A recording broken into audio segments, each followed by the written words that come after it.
jadida. Generasi yang paling jelek adalah generasi pemalas. Kalau kelihatan orang lain lebih hebat dari dia, disebut-sebutnya kebesaran nenek moyangnya. Dia sendiri nggak punya prestasi apa-apa. Kerjanya cuma ngandeli babe. Kerjanya cuma menggelayuti fasilitas orang tuanya. Tanpa itu dia tidak akan punya nilai dan harga sama sekali. Ini generasi paling jelek. Kalau orang lain kelihatan lebih hebat, dia sebut nenek moyangnya. Lo sih belum apa-apa, lo baru kopral lo. Engkong gua no, komandan Hansip. Engkongnya. Engkongnya yang disebutin. Dia sendiri tidak punya prestasi apa-apa. Jadi silahkan saja cari gadis dari keturunan keluarga yang baik-baik. Tapi jangan jadikan tendensi utama, jangan dengan niat untuk menyempeng kepada kebesarannya. Tapi paling tidak dengan niat agar mudah-mudahan dari benih yang baik ini akan lahir keturunan-keturunan yang baik pada akhirnya. Itu yang kita harapkan. Bukan lalu dengan pertimbangan, weh mertua gue bos nih, kali aja begitu gue kawin jam mampus. Ini semua warisan kan jatuh kemari semua. Kalau itu niatnya sudah jelas salah. Kita mencari perempuan dengan keturunan-keturunan yang baik dengan berharap agar anak-anak kita nanti yang akan merupakan benih cucunya akan melahirkan kebaikan-kebaikan seperti leluhurnya dulu. Saudara, pilihan yang keempat kata Nabi, agama. Ini yang paling inti. Kenapa? Agama itu motivasinya moral. Di sini segalanya ditentukan. Rupa yang baik, harta yang banyak, keluarga yang luhur. Kalau sudah dilandasi oleh agama yang rapuh, bahkan tidak beragama sama sekali, ketiga hal di atas tadi hanya akan mendatangkan malapetaka. Sekarang kan kita tertipu oleh penampilan, padahal penampilan belum tentu kenyataan. Di jalan-jalan kita akan lebih terpesona melihat gadis pakai miniskirt di atas lutut ketimbang kita melihat gadis-gadis yang pakai jilbab. Kalau sudah pakai jilbab keliwat, yang usil banyak banget, bau sorga nih. Bau sorga katanya. Tapi kalau sudah yang pakai miniskirt itu yang lewat, itu dari ujung ke ujung mata kagak mau kedip, laler nemplok di mata kagak dirasain. Kita terpesona oleh penampilan zahir, padahal penampilan belum tentu memantulkan hal yang sebenarnya. Tapi memang itulah watak manusia. Watak manusia, saya katakan manusia tanpa kecuali. Tetapi bergantung kepada pemikiran jangka pendek atau jangka panjang. Kalau jangka panjang yang kita pikirkan, ya tentu kita tidak akan mudah terpesona oleh hal yang zahir. Sampai-sampai Quran sendiri mengatakan budak yang hitam legam tapi beriman itu lebih baik daripada orang-orang musyrik walaupun cantik, denok, lemot, geboy. Ada lagi nggak bahasa yang lebih dari itu? Cantik, denok, lemot, geboy, bahenol, nerkom, tapi kafir masih lebih baik budak yang hitam legam sekalipun kalau dia beriman. Kenapa? Rumah tangga untuk jangka panjang. Sebab itu Islam tidak membolehkan kawin campuran dengan lain agama. Walaupun ada ayat yang mengatakan boleh kawin dengan ahlul kitab, tapi sebagian mufassir menjelaskan bolehnya kawin dengan ahlul kitab itu dalam kondisi darurat. Dalam kondisi normal tidak bisa. Kenapa? Kalau sudah berlainan agama, akan terjadi kerancuan rumah tangga untuk jangka panjang. Bagaimana membina dalam keharmonisan di rumah tangga? Bagaimana nasib anak-anak nanti? Kadang-kadang ada keluarga, kami sih keluarga modern. Anak-anak kami berikan kebebasan untuk milih agama apa saja. Bapaknya Islam, istrinya Kristen, anaknya ada yang Hindu, Buddha. Bagus nih, keluarga pecel namanya. Bagaimana keluarga modern bisa seperti itu? Padahal seorang suami bertanggung jawab di hadapan Allah. Dia akan ditanya tentang istrinya. Dia akan dimintakan pertanggungan jawab tentang anak-anaknya. Kalau istri kita berlainan agama, mungkin terjadi pengkaplingan. Pokoknya kalau anak perempuan ikut ibu, anak laki ikut bapak. Administrasi dunia bisa begitu, tapi akhirat, pertanggungan jawab di hadapan Allah. Bisakah kita, sorry aja Tuhan emang janjinya begini? Saudara hadirin yang saya hormati, oleh karena itu budak legam hitam kalau beriman masih lebih baik daripada orang-orang yang tidak beriman walaupun cantik dan mempesona. Kenapa? Ini faktor agama. Ya, buat 1-2 bulan bisa terwujud rumah tangga yang tentram. 2-3 tahun mungkin masih bisa bertahan, tapi sampai kapan? Sampai kapan itu akan terwujud? Pada akhirnya akan muncullah dilema yang akan sulit buat diatasi.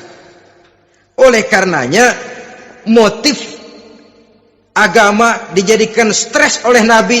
Fasfar bizatiddin taribat yadak. Pilih agama sebagai titik sentral, sebagai pilihan utama. Kalau agamanya kuat, walaupun rupanya sederhana, tapi karena nilai agamanya kuat, dia bisa menyenangkan hati suaminya. Dia bersolek untuk kepentingan suaminya. Dia taat kepada suaminya. Harta, dia anak orang kaya untuk membantu perjuangan suaminya. Tapi kalau tidak ada modal agama, rupa yang cantik bisa menyengsarakan suami. Apalagi kalau suami kere, istrinya sudah cantik, kaya ataupun tidak kaya kadang-kadang, udah suaminya suruh ngempuk di rumah bininya yang kerja. Ya kalau kerja mendingan kalau dikerjain itu.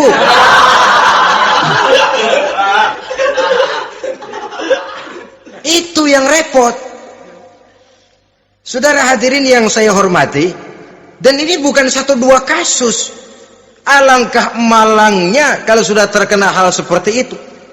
Akhirnya seperti pengaduan sahabat kepada Rasul tadi. Mau diceraiin, cinta saya udah medok bener Rasul. Enggak diceraiin, hati saya ngebet, pegel. Si malakama akhirnya. Jadi oleh karenanya agama. Kalau dia cantik, walaupun miskin, agamanya kuat, dia bisa memelihara kehormatan diri.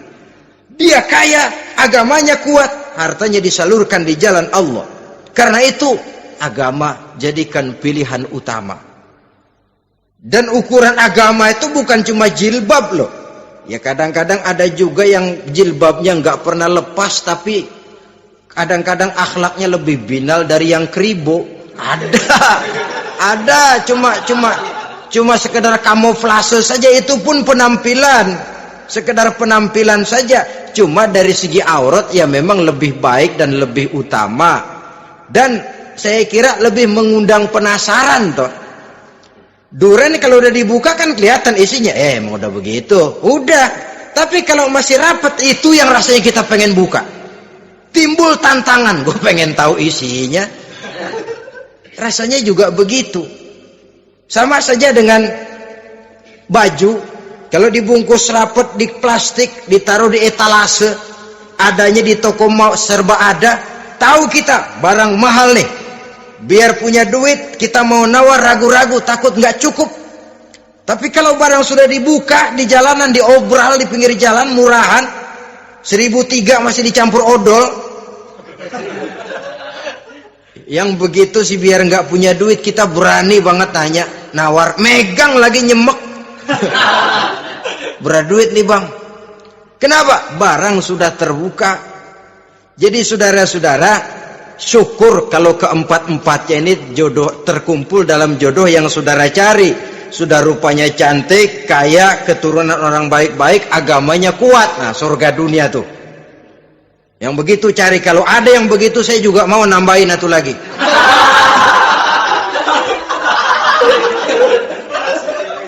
Tapi yang kumpul keempat-empatnya ini terus terang saja langka. Makhluk langka ini. Kadang-kadang cantik, kaya, keluarganya hebat, agamanya nol, akhlaknya kayak setan. Tapi yang paling celaka kalau empat-empatnya kagak ada. Rupanya jelek, melarat, bapaknya biang maling, kagak beragama lagi. Apanya yang mau dipilih? Mampus saja mendingan. Sudah nggak ada pilihan sama sekali tuh. Sudah nggak ada pilihan sama sekali. Saudara hadirin yang saya hormati, terutama adik-adik remaja. Nah, lalu apa motivasi agama dalam pembinaan ini apa? Agama ini kan memberikan contoh bahwa perempuan yang baik itu, yang kita ingin jadikan dia sebagai ideal dalam pencarian jodoh, tandanya 3. Iza ra'aitaha saratka, kata Nabi. Kalau dipandang, dia bisa menggembirakan kamu. Kan ini yang penting buat seorang suami. Kalau saudara nanti jadi suami, punya istri yang jadi partner setia mendampingi suaminya. Kalau dilihat nggak bosenin. Kenapa? Dia berdandan untuk nyenangin hati suaminya. Nggak bosenin. Kan kadang-kadang ada bini kalau kita pulang demek aja fotonya.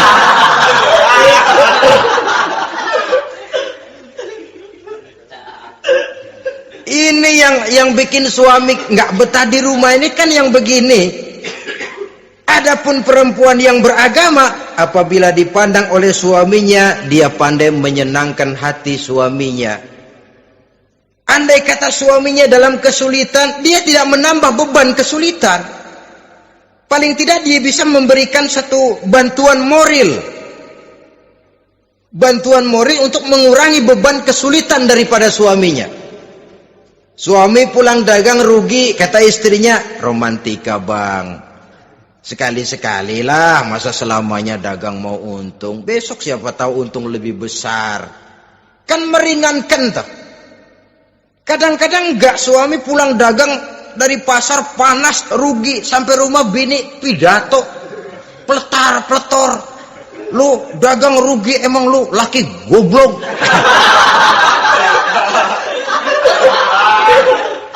Sudahlah di pasar rugi, di rumah digoblok-goblokin.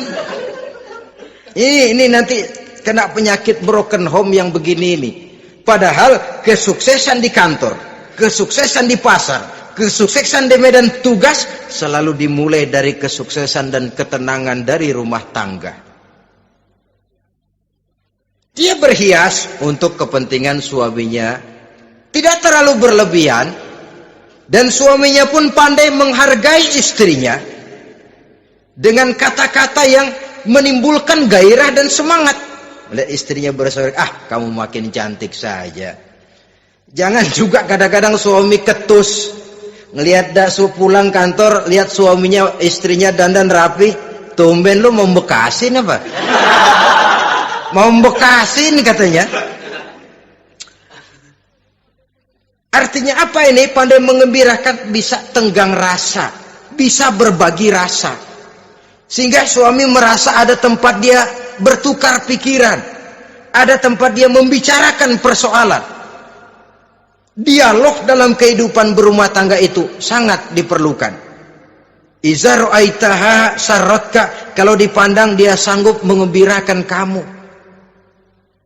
Dikasih uang 500 senyum, 5.000 pun ketawa, menggembirakan. Dia bisa taruh kata hatinya kesel, tapi mulutnya senyum. Nah ini yang sulit ini, senyum tapi kesel, kesel tapi senyum. Kadang-kadang istri itu kan kalau sudah kesel, suami pulang nggak bisa dia menyembunyikan kekesalannya. Dari jauh suami sudah lihat ini yang nyambut, ini bemo ini. Udah monyong serem. Saudara hadirin yang saya hormati, yang kedua, bila diperintah dia taat. Ini pengaruh agama. Sehingga Nabi mengatakan, "Lau amartu li ahadin ayyasjuda ila ghairiha, la amartul mar'ata litasjuda ila zawjiha likibari haqqihi 'alaiha."